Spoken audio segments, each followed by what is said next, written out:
Namaste programs and welcome to 2021 and the 11th Alaskan bush trip.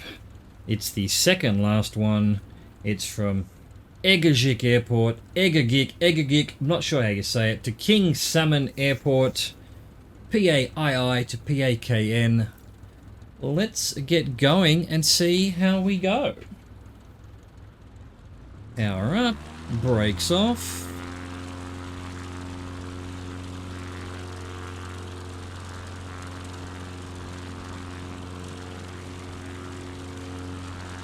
Here we go. And wow, the controls are actually doing the right thing for once. Alright, well, we've got to go directly behind us, so we might as well head off a little bit in this direction and then come back over the runway and start off at roughly full speed so that our timings will work out. Admire the mountains off in the distance there, these long planes. Get our flaps up. Over this thing, let's start turning around. Let's give her a quick spin.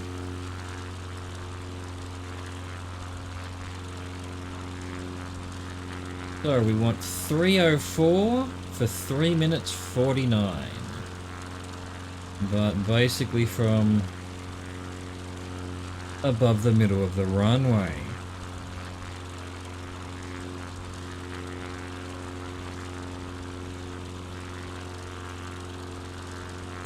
Alright, there we go. Let's start our clock. That'll do. Now we're headed to Big Creek. From Egegik Airport, set a northwest heading and make your way across the bay. After following the coastline a short distance, look for the waters of Big Creek running towards the east across the land. Across the land, huh? Alright, well I think we're probably high enough. There's not many mountains around, as far as I can see. For the time being, power down a bit.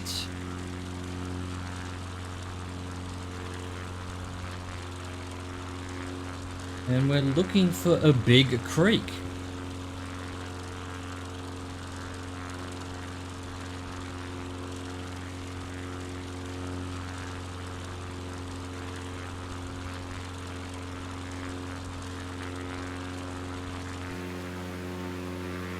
Say goodbye to Egegik.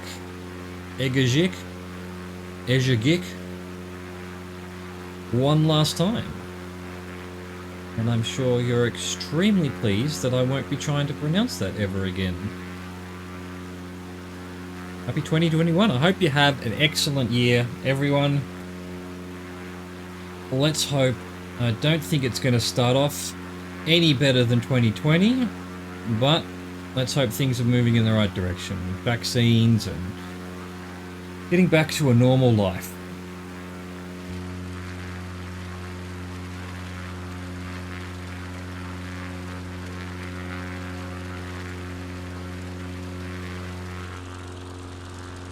Where's this creek then? We should be about halfway there. Seeing ponds and pools and whatnot.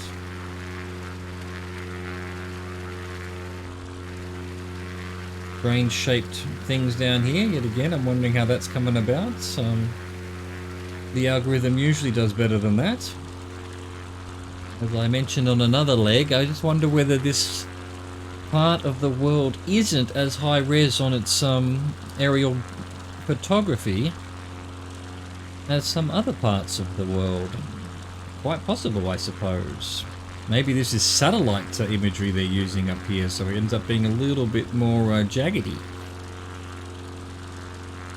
I suppose it's probably true that they haven't aerially photographed the entire world, but they probably have from satellites.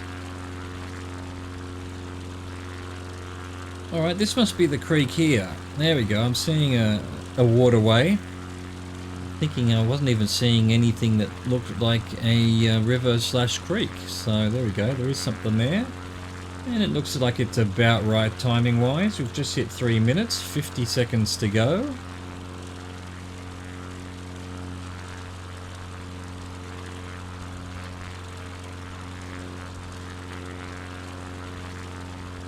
See, this stuff over here is rendering in a little bit slow. What's going on, game?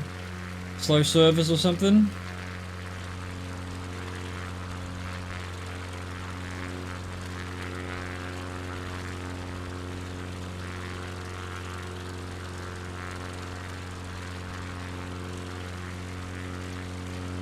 A little bit weird. Haven't actually seen it do that before, but hey. Internet connection's fine. Must be their end.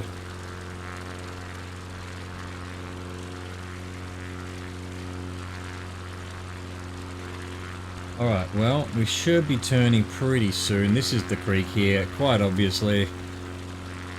It's exit into the sea. Or if is this a lake? Is it a sea? Is it a lake? I think it's the sea. Looks pretty large. Just see way off in the distance some more mountains. So, I mean, I guess it could be a lake, but I doubt it. Okay, we're going to 13 degrees for 13 minutes 41, as was the case with the Patagonia one. These last few legs, it just seems to be like we're kind of bored. We're just gonna do massive long segments with not much to tourist with, but hey, that's fine. It is the penultimate leg. We do have to get to the very end. Perhaps there's just not that much around here to go have a squiz at that's any different. So let's just buckle in, enjoy the calmness of this segment, which is heading to Kvishak Bay. Continuing north across the vast expanse, you will pass over countless creeks, rivers and lakes, a stunning example of the Alaskan wilderness that will bring you to the wide mouth of the Naknek River. The Naknek River, alright, that feeds into Kvishak Bay. Both of those sounding very Russian again. Or perhaps native, Inuit. Actually, I don't know who the natives of Alaska are, but that is perhaps their naming scheme language.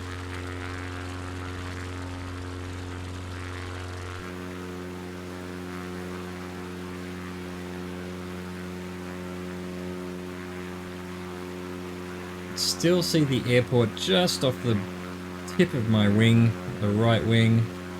Well, not anymore. A little bit to the right of that now.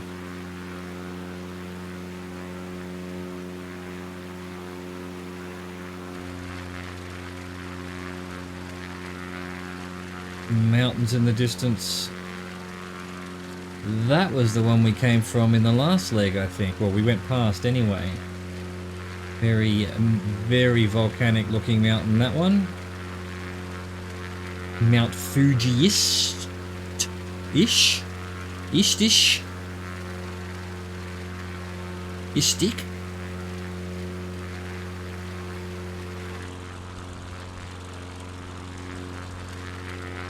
All these rivers and creeks and ponds and lakes.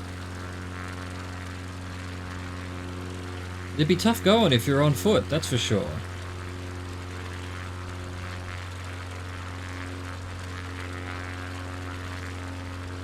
You know, if not much shelter from the elements, if, you know, I doubt there's any caves along here, or at least if you're sort of heading along the base of a mountain, you can probably find the odd cave to shelter in. And depending on the wind direction, you know, you might be protected, but here you'd be just, you know, if you're some kind of native or Vikings that came this way, I think they're rumored to be, at least if you believe Assassin's Creed Valhalla, they made it this far. I mean, you're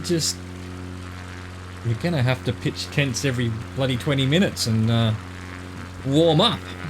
You're not going to make good distance with all these waterways, lakes and things. Completely, I bet it's just, you know, wind. Lots of wind along these flat plains like this.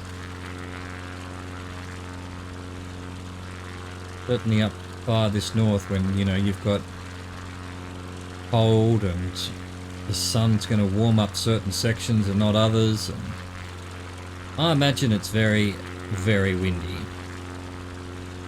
Like you get up in the Arctic, well, this is part of the Arctic Circle, so, you know, up in Greenland and whatnot, there are whole sort of plains where there's always wind, apparently, you know, always like, you know, very strong, cold winds, always in the same direction.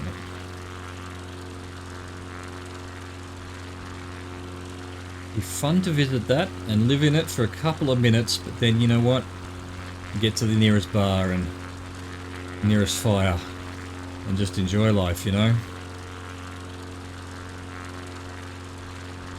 Probably one of my most treasured experiences was skiing in the French Alps, and we're up at, I'm in this, you know, skiing group, learners of whatnot. I mean, we were probably an intermediate at that stage, and we're up on this, one of the highest ski runs and longest ski runs in the area, and a blizzard comes in.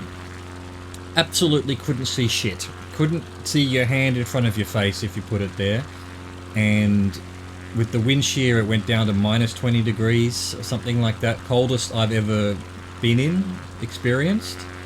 I had everything on, my scarves, my goggles, my sunglasses under my goggles, just in case that made some difference. Someone had some rum, and it's like, oh, we shouldn't be drinking, but yeah, let's see if the rumors are true that a sip of rum makes you feel better. Yes, it does. I don't think it's good for you, but yes, you've when it's that fucking cold. And yeah, it was just incredible. We had to slowly make our way down the mountain, you know, obviously without being able to see very well. We just tried to stay as close as we could to the person in front of us, and we followed the instructor down. We lost someone along the way, and it's like, well, she might have fallen off the mountain for all we know. Spoiler alert, she didn't. We found her at the bottom at the bar in the lodge down there, where we all came in and had to pull the ice out of our hair. All of our hair had frozen. My sister was in another group. She came in a bit later, and she had very long hair at the time. It was completely frozen through. We had to thaw it and try not to, you know, hit it, because we were worried it might shatter her entire hair off. It was hilarious. Anyway, the girl that had gone missing, she lost track of us, and then to try to find us, she just pointed her skis down slope and stopped when she saw the lodge at the bottom. So the instructor was like, you probably broke every world record there was for speed on skis. You know, because she couldn't see, she didn't know how fast she was going, and yeah, she must have, because apparently she just pointed her skis straight and just went. It's amazing what you could do if you've got no fear, because you don't know you're meant to be scared there. So there you go. Anyway, that was so cold, and then, you know, the best part of that is you get into the lodge, you get all your gear off, you get in front of the fire, you grab a pint of beer, and fuck yes, that's life right there. And I treasure it because it's just amazing what human beings can live through, you know, with all our ability to put clothes on and take the skins of animals and wrap them around us. That's just kind of nutty, really. Alright, you know, that rant has taken us to about halfway there.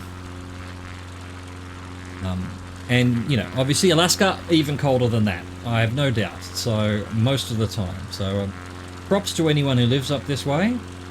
I do like cold, but not that cold. Well, not that cold for any kind of length of time, you know, maybe for a week or two. But how you would live here, I admire that. I admire it. The resilience of the people up here. Not that I'm seeing any civilization, so, you know. Wherever it is you're all living, props to you. Props to you. You and the Scandinavians and the Scottish are completely the same. The very south tip of New Zealand, you know, where in the middle of summer it's basically the same temperature as the middle of winter in Sydney or the south of France or Florida or LA or something like that. Crazy. But I get it, you know. Having a fire all the time, always, you know, sleeping under a quilt. Yeah, yeah.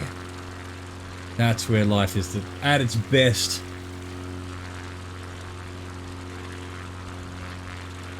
We've done 9 minutes.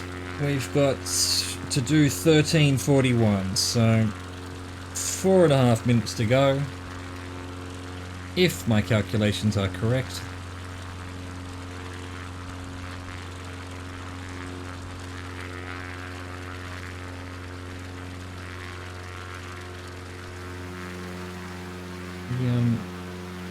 Just the shapes and colors of this place is just incredible, really.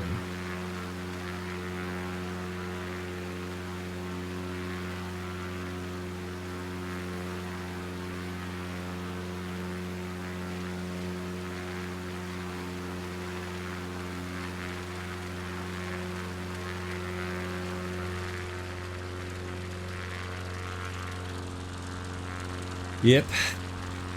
It's amazing. We've just cracked 10 minutes. 3.5 to go. Until we're at... Where are we even going? It's been so long I've forgotten. The Naknek River that's going into the Kvishak Bay. K-V-I-C-H-A-K. Kvishak. Maybe the K is silent. Vishak.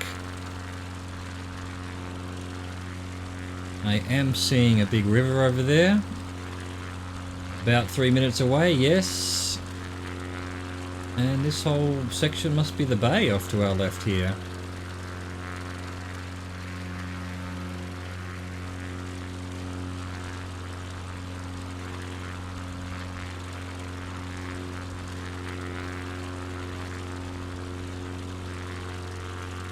Huge mountain off into the distance there. It's so far away. It looks kind of small from here, but it's so far away that it must be quite large to be looking like that. Some of these are pretty big too. That one's not so far away, pretty tall. Love mountains. I've said it before. Bob Ross did most of his painting up here, or learnt to paint. And yeah, you see why he loves mountains too. Just spectacular nature, natural wonders, really.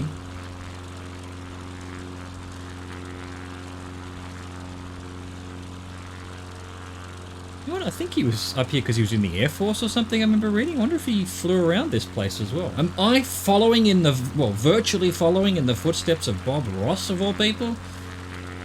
One of my favourite people on the planet Earth, well, dead now, but has ever, you know, he was on the planet Earth at one point. Absolutely love his little art programs with his happy little trees and his fluffy little clouds and his 2 hairs and some air. We are 12:15. We've got about 1.5 minutes to go.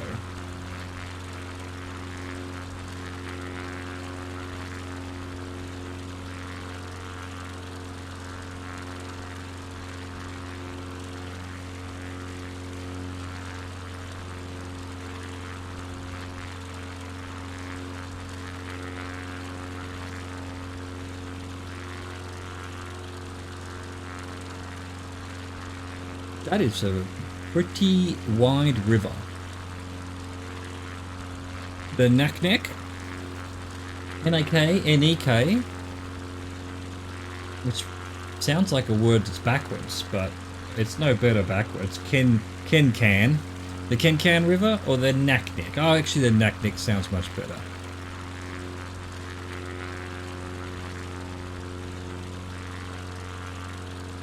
Alright, I'm thinking we're going to be turning within the next 40 seconds or so. We're 13:22 of 13:41. My guess the marker would be on the river there, so we're going to be a little bit slow, I think. We're probably, to me, 40 seconds away from the river now, and only 5 seconds away from the time, but we shall see. We'll see what the purple line has to say for us when it says it.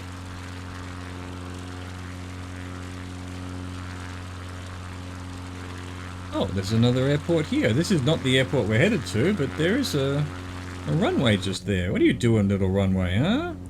Oh, we've got one in front of us as well. It's runways galore around here. What is this? We've stumbled into where people live. Look, we've even got roads.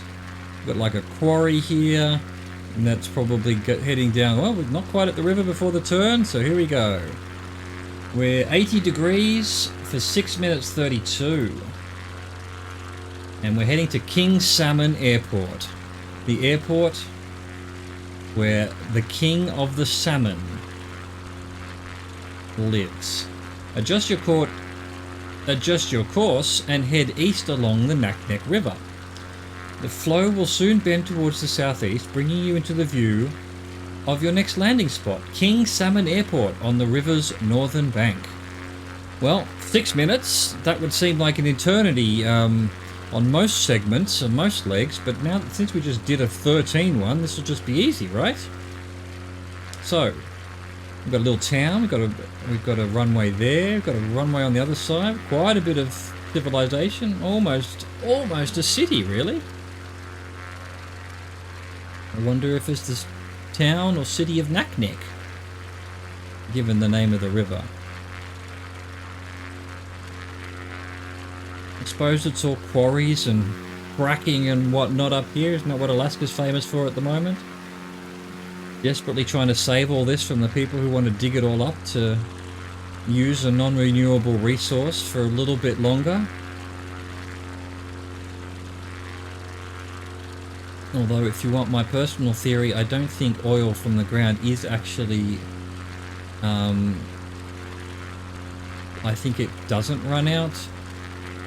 There's this scientist who, years ago, had this radical idea that the moon was created by another planet hitting the Earth and then, you know, pushing out the other side, and that became the moon. And everyone laughed at him, and that's pretty much the accepted theory for the moon's formation now. He also had a theory that this idea that oil is dead dinosaurs and ancient forests and whatnot that have been buried and become oil is pretty nonsense, that it's much more likely that there's carbon in the center of the planet and it gets pushed up and turned into oil as it gets pushed through the planet and up to the surface. And to be honest, that makes a lot more sense to me. It makes a heap of sense, you know. It's hard to make, you know, we can't make oil because it needs to be, the carbohydrates that make it need to be put under extreme pressure, but it seems more likely that you would take that stuff, make it in, you know, in the extreme pressures of the inside of the earth, and then it would, you know, seep up through the cracks into what we call oil wells, and, you know, wells replenish. You know, they've gone back to wells that they thought were empty back in the 70s, and they're full again, so... Anyway, another rant. I don't know where that came from. Alaska. So here we are sitting talking about how we have to rip up Alaska to get the oil that's underneath it, when I think the people who know the oil know full well that it's total bullshit. That the planet's basically still producing oil. Not to mention, it's just so many, you know, solar and wind are very mature now and are actually cheaper than oil and coal, and yet we still do it. You know, France, for example, has gone mostly nuclear. I think it's only a quarter of industry uses coal or oil now. Sure, everyone's like, oh, nuclear, that's terrible, but it's a lot less polluting than coal and oil, even if you take into account the odd meltdown, which these days you can definitely make reactors that are extremely safe. And if you take out, especially if you take out the humans are stupid factor, like what happened in Chernobyl, and perhaps don't put some nuclear reactors on the edge of an island that is susceptible to tsunamis like Fukushima, nuclear's not so bad. Anyway, thanks for coming to my TED Talk. We're 420, vape nash of 632. So we should be seeing the airport pretty soon. I think that must be it. It's on the what? On the river's northern bank. Must be it here. It is it here. Alright, well, actually the end of it's, we're almost at it. So let's slow down and drop out of the sky, as is our favourite pastime here.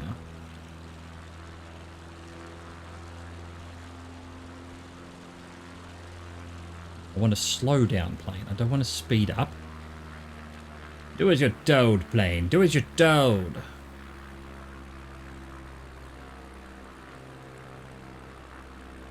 Oh, we can get some flappies down. All flaps down.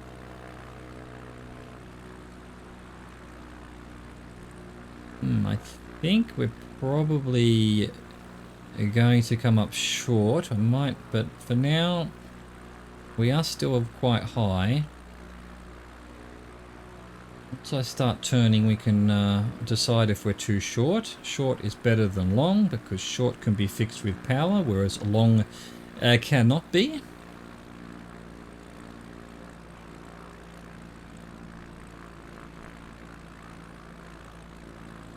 A whole heap of little houses and farms and sheds and things here. Popular little area. Quite a large airport too, so there must be quite a bit of industry around here. Alright, well let's start turning. We are definitely too short, so maybe not that much power. Maybe about there. I don't know, it's just being very sensitive right now. Let's get into our cockpit view, so as to be better able judging of my inability to speak English and also land on the runway.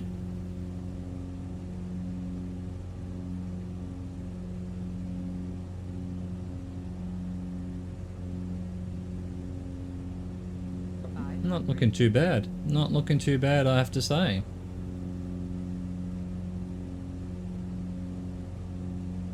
Here we go.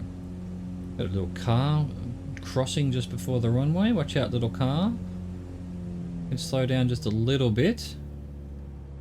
How are we looking there? Not too bad. Maybe a bit short. Just a little bit more power.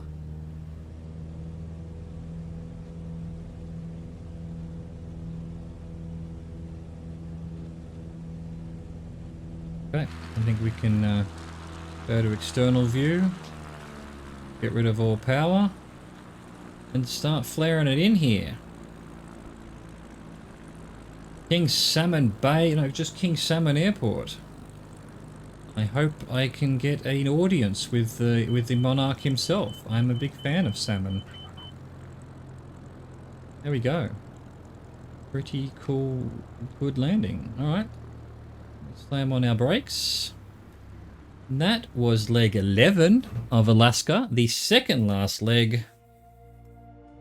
Nearly 30 minutes, that's not bad, not bad. It was a bit of a, I won't say meh, but yeah, there wasn't that much to look at. It was all a bit the same, but hey, that's fair enough. We've got one leg to go and we would have done the Alaskan bush trips, so I hope you can join me for that last one next time.